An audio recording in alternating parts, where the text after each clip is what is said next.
Namaste friends, welcome to my channel. This is a vlog for Epcot Florida Summer Trip 2021.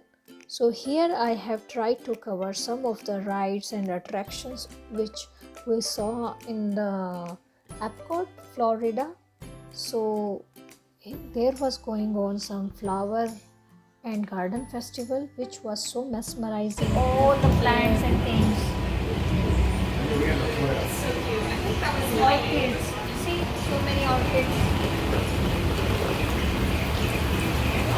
Welcome to our living languages like papaya, bananas, cacao, coffee, and rice are well known around the world. Papaya tree. These are just a few of the edible plants that have been an important source of nutrition for people living in the tropics. Many are rich in vitamins and minerals, while others are well adapted to growing in less than ideal conditions. Some, like the water lily, thrive in wet, swampy areas and waterways. All parts of this plant, even the flower petals, are edible. The starchy root of the plant has long been used to make flour for baking.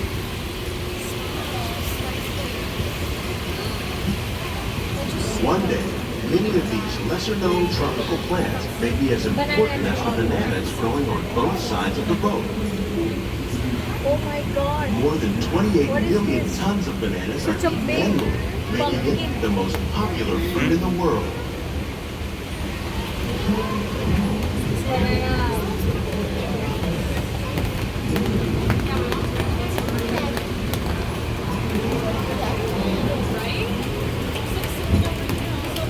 There are more than 50,000 edible plant species in the world. Most of us are only familiar with the handful that make up our everyday diet. The common grains growing here, maize, sorghum, and millet, plus rice, account for nearly two-thirds of our global food consumption. Learning how to increase yields of these staples is an important goal of research around the world. They're so huge.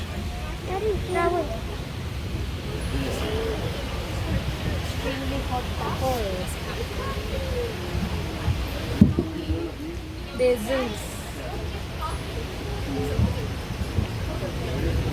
What are those hanging fruits? Is that mango or what? These plants are definitely on their way up. Innovative growing techniques like these increase yields while more efficiently using resources like Passion water, fruit. fertilizer, and pesticides. Passion fruit. Another innovation at Yeah, work oh, so is our huge. integrated Chilies. pest management program. By populating our greenhouses with beneficial insects that prey on harmful pests like aphids Okay, and flies, eggplants. we're growing These are these cucumbers, in huge our ones. nutrient film system. This technique precisely controls and recycles water and nutrients.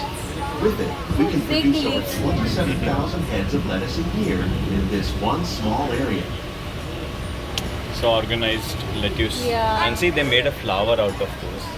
See the big one is here. Oh, Mickey Mouse.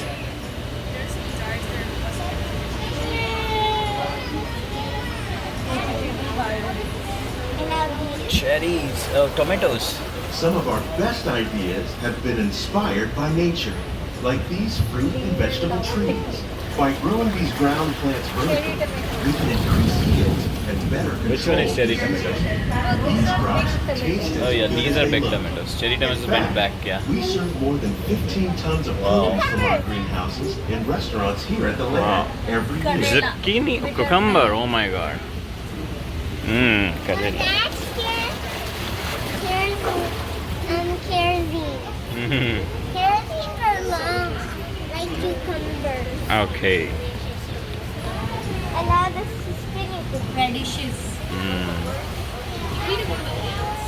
The future of agriculture may include innovative ideas like this vertical growing system. This one. Plants grown in this way use a fraction of the space required by traditional growing methods. What are That these saves big- water and increases production. The aquaponics system on the left combines hydroponics with aquaculture. Hydroponic The garden. fish provide a natural source of fertilizer for the plants, and the plants help keep the water clean for the fish.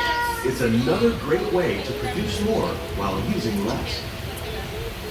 In our lab, Epcot scientists are working with the U.S. Department of Agriculture on a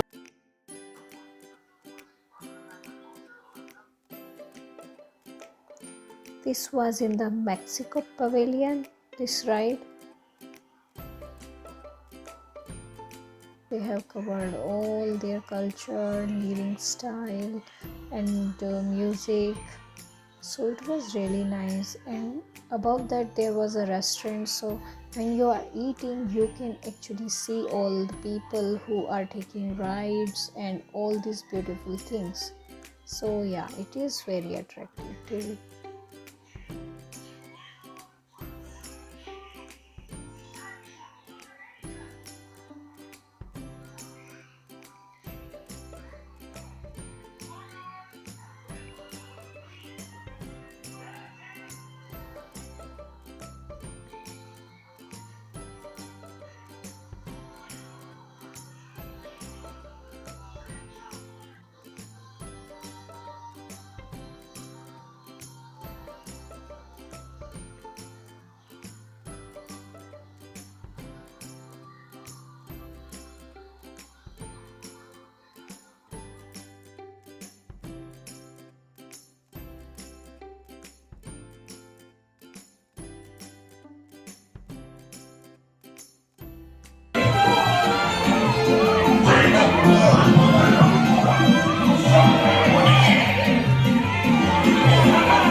With company amigos, no matter where he goes, the 1, 2, and 3 goes, we're always together. And it was really nice. And look at this in the evening, because Epcot is around the lake, so in the evening it looks so beautiful. All the pavilions of the different countries look so beautiful, lights look so beautiful, and there is light music playing all the time for the different pavilion. It's like roam around that time in the evening, but afternoon it was so sunny, so we didn't do that time, but in the evening we covered that. And this is very famous frozen ever after ride in the Norway Pavilion, so it is really good.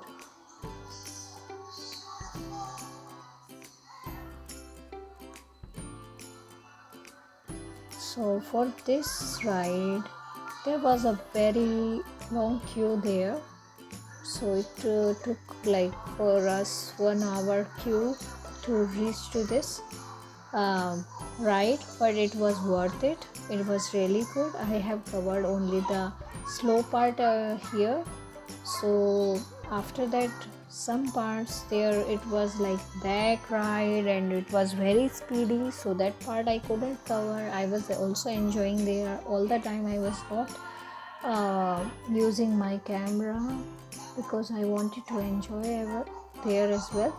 This was the end of our Epcot journey, so yeah, we enjoyed this. Basically we loved the flower and garden festival there, and their rides and their all layout there, like the lake and all the different country pavilions, all that we loved. So please subscribe to my channel. Thank you.